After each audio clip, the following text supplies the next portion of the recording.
Film ಈ ಥರ white ಬರ್ತಿದೆ.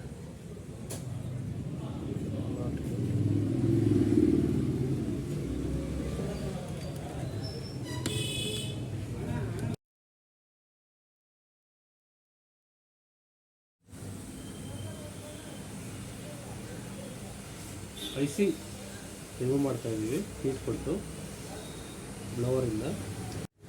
IC ರೀಪ್ಲೇಸ್ಮೆಂಟ್ ಇನ್ ಸೋನಿ ಟಿಕಾನ್ IC. ಆಗಲೇ ವೈಟ್ ಬರ್ತಿತ್ತಲ್ಲ, ಈಗ ಹೆಂಗೆ ಬರ್ತಿದೆ ನೋಡೋಣ.